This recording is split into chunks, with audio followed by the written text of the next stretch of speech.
सामने तू है तो ये जहान शान है, सानिध्य तेरा बस खुदी को नेत्रदान है।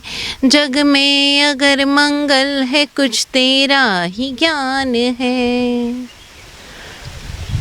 अंतर को जगाने वाले, बोधि देने वाले, ज्ञान चक्षु खोलने वाले, अनंत उपकारी निर्ग्रंथ सद्गुरुदेव आगम वाणी को भाववंदन। सृष्टि के समस्त षट जीव निकाय का आभार। जय हो। हम सभी इस जीवन में एक उद्देश्य के साथ आए हैं। हम उस उद्देश्य को जानते नहीं, लेकिन कई बार हमारे भीतर ये जिज्ञासा उठती है, हम क्यों आए हैं? इस मनुष्य जन्म को पाने का ध्येय क्या है? Why are we in this life, in this particular life form? और ये जिज्ञासा अलग अलग जवाबों को जन्म देती है। जैसे कोई कहता है eat drink and B Mary, कोई कहता है ज़िंदगी ना मिलेगी दोबारा, जितना जी सकते हो भरपूर जियो। इस दुनिया में जो कुछ मौजूद है, जितने मौज मस्ती के साधन हैं, सबको अपना लो। कोई है जो ज्ञान को समर्पित हो जाता है, लेकिन कुछ लोग हैं जो सभी कुछ करना चाहते हैं। ज्ञान भी पाना चाहते हैं, ध्यान भी करना चाहते हैं, समाधि भी पाना चाहते हैं, और इंस्टेंट। और इन सब के लिए एक शब्द आता है कि हमें स्वाध्याय करना चाहिए। स्वाध्याय करने से हमें अपने लक्ष्य की प्राप्ति होती है, यानी हम अपने चरम लक्ष्य, उस अरहत अवस्था तक पहुंच सकते हैं। स्वाध्याय करने से कर्मों की निर्जरा होती है। ये शब्द अलग अलग रूपों में हम सभी के सामने आता है, और हर कोई, हर ज्ञानी गुणी जन हमें स्वाध्याय करने के लिए प्रेरणा देते हैं। लेकिन यहाँ कभी कभी हमें समझने में भूल हो जाती है। हम इसे इंटरप्रिटेशन एक अलग स्तर पर कर लेते हैं, और जब हम इंटरप्रेट करते हैं इस शब्द को, यानी इस शब्द की व्याख्या करते हैं, तो ज़रा सी भूल ये हो जाती है कि जब हमें स्वाध्याय के लिए कहा जाता है, स्वाध्याय यानी आप स्वयं का अध्ययन करो, और स्वयं का अध्ययन करने में सहयोगी ज्ञानी गुणी जनों की जो वाणी है, उस वाणी का हार्द समझो। लेकिन हम लोग अक्सर स्वाध्याय के नाम पर पुस्तकाध्याय कर लेते हैं। जैसे कई लोग बहुत सारी पुस्तकें पढ़ते हैं, आगम सूत्र पढ़ते हैं, शास्त्र पढ़ते हैं, और नियमित रूप से 1 घंटा बैठकर उन शास्त्रों और सूत्रों का अध्ययन करते हैं। एक वो सूत्र सारे शब्द दर शब्द रट लेते हैं, उनके अर्थ भी रट लेते हैं, उनकी व्याख्याएं, उनकी टीकाएं, और न जाने क्या क्या पढ़ लेते हैं, और समझते हैं हमारा स्वाध्याय पूरा हो गया। लेकिन यहाँ हम भूल कर जाते हैं। स्वाध्याय का अर्थ है स्वयं का अध्ययन, और ये जो पुस्तकों का अध्ययन है, ये स्व अध्ययन में मददगार हैं, सहायक हैं। अगर हम ये पुस्तकाध्याय कर रहे हैं, यानी हम इन पुस्तकों का अध्ययन कर रहे हैं, इन शास्त्रों सूत्रों का अध्ययन कर रहे हैं, तो ऐसा नहीं है कि ये स्वाध्याय नहीं है, लेकिन मात्र उन्हें पढ़ना तो ये सतही अध्ययन हो गया। पुस्तक का जब हम अध्ययन करते हैं, उन सूत्रों का जब हम अध्ययन करते हैं, तो हमसे ये अपेक्षा की जाती है, या ये हमारे लिए एक ध्येय होता है कि हम उन सूत्रों के जो हार्द है, उन सूत्रों के हार्द को हम अपने भीतर उतार लें, तभी हम स्वयं का अध्ययन कर पाएंगे। स्वयं का अध्ययन यानी स्वयं को जानना, स्वयं के दोषों की जानकारी होना, स्वयं के क्षुद्र अहम से साक्षात्कार होना, स्वयं की कमज़ोरियों की जानकारी होना, स्वयं की आसक्तियाँ कहाँ कहाँ हैं, हम कहाँ कहाँ लिप्त होते हैं, उसका अध्ययन करना। और जब हम ये स्वाध्याय करना सीख जाते हैं, तो धीरे धीरे हम अपने दोषों का परिष्कार कर पाते हैं। एक छोटी सी घटना से समझें, एक छोटी सी कहानी से समझें। बात उस समय की है जब हमारे यहाँ पर अध्ययन गुरुकुल पद्धति में होता था, यानी सभी का शिक्षण गुरुकुल में होता था। चाहे राजकुमार हो, चाहे श्रेष्ठी पुत्र, चाहे कोई वणिक पुत्र हो, चाहे कोई ब्राह्मण का पुत्र, सभी एक गुरुकुल में पढ़ते थे और हर गुरुकुल के अपने नियम होते थे। वहाँ कोई पद नहीं होता। और एक बार की बात है, एक राजकुमार, नीलव्रत नाम था उसका, वो एक ऐसे ही गुरुकुल में दाखिल हुआ।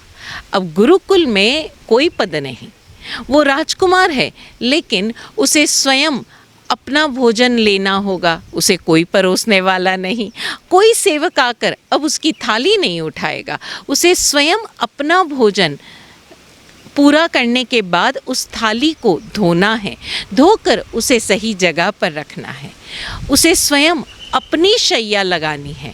और शैया भी क्या, घास फूस इकट्ठा कर दिया और उस पर चादर डालो। अब नीलव्रत को दिक्कत तो हो रही थी, क्योंकि राजकुमार है ना, वो उस गुरुकुल में एडमिशन तो पा गया, वहाँ रहने तो लग गया, लेकिन वो जो राजकुमार होने का जो भान है वो अभी तक भूला नहीं था।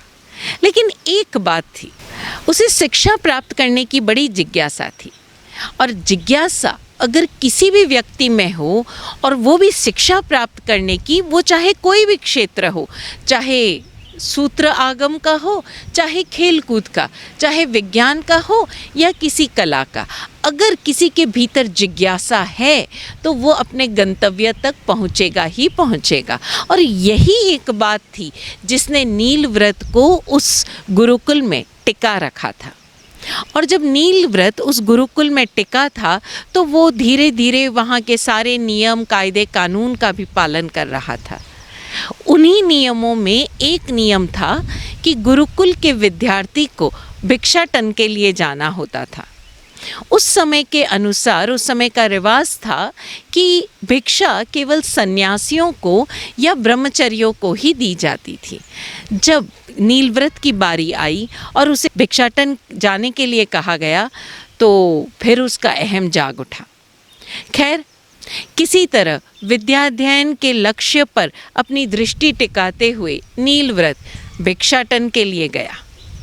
और जैसे ही वो ग्राम में एंटर हुआ, यानी गांव की सीमा में एंटर हुआ, उसने प्रवेश किया, इधर उधर बड़े संकोच पूर्वक हर किसी के घर पे रुक रहा था। आखिर राजकुमार था, भिक्षा मांगना कहीं न कहीं उसके अहम को चोट पहुंचा रहा था, लेकिन नियम पूरा करना भी ज़रूरी था।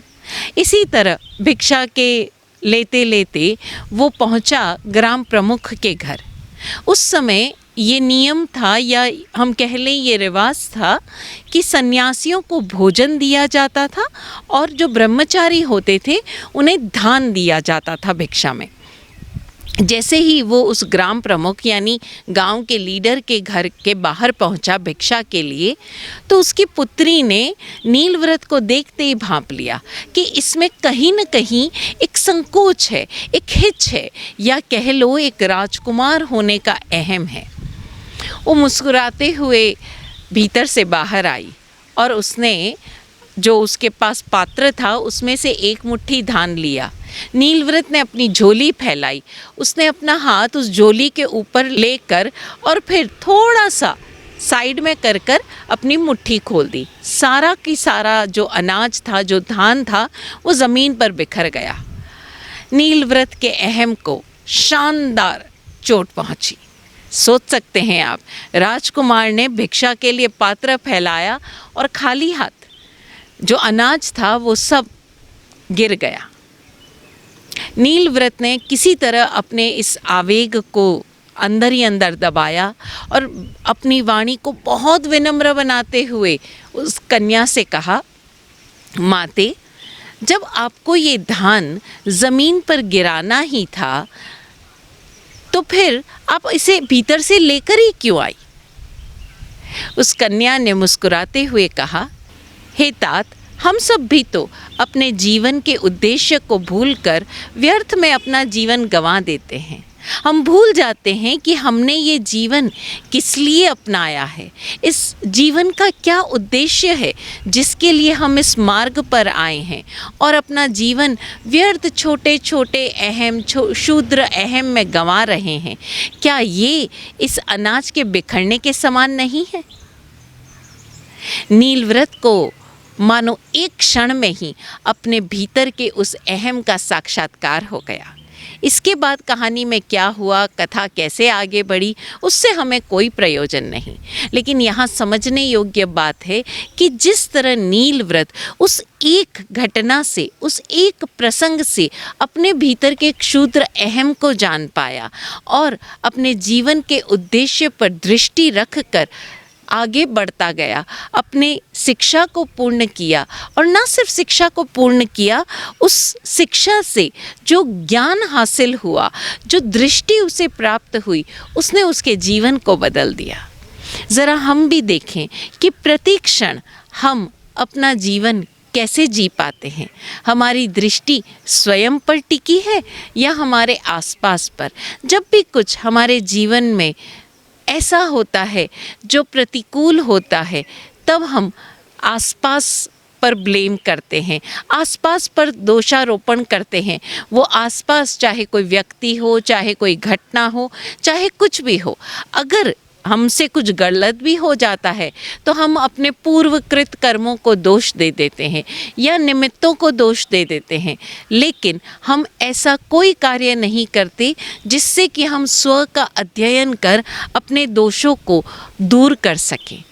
वस्तुतः स्वाध्याय सही अर्थों में है स्वयं का अध्ययन करना, स्वयं के क्षुद्र अहम का अध्ययन करना, स्वयं के छोटे छोटे दोषों का अध्ययन करना, अपनी कमज़ोरियों को जानना और जानकर उन्हें दूर करने का प्रयास करना। क्योंकि जब तक हम किसी तरह का पुरुषार्थ करते रहेंगे, हम ज़िंदगी में आगे बढ़ते रहेंगे, अपनी उस लक्ष्य यात्रा के प्रति गतिमान होते रहेंगे।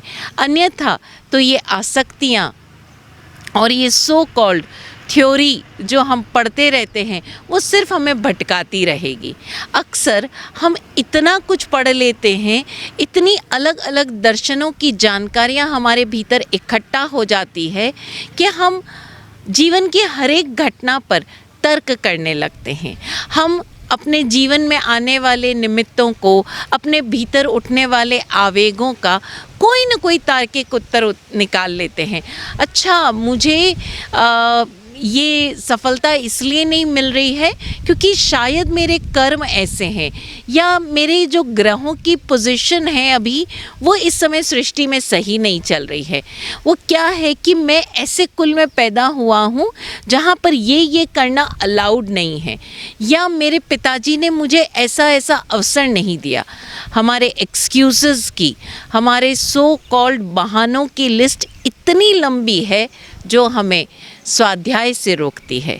हम ज़रा गौर करें, ये जो भी हम सूत्र पढ़ रहे हैं ये सिर्फ इसलिए है कि हम उन सूत्रों को पढ़ें, और सूत्र पढ़कर उसे रटना या नहीं रटना पर ध्यान नहीं देना है।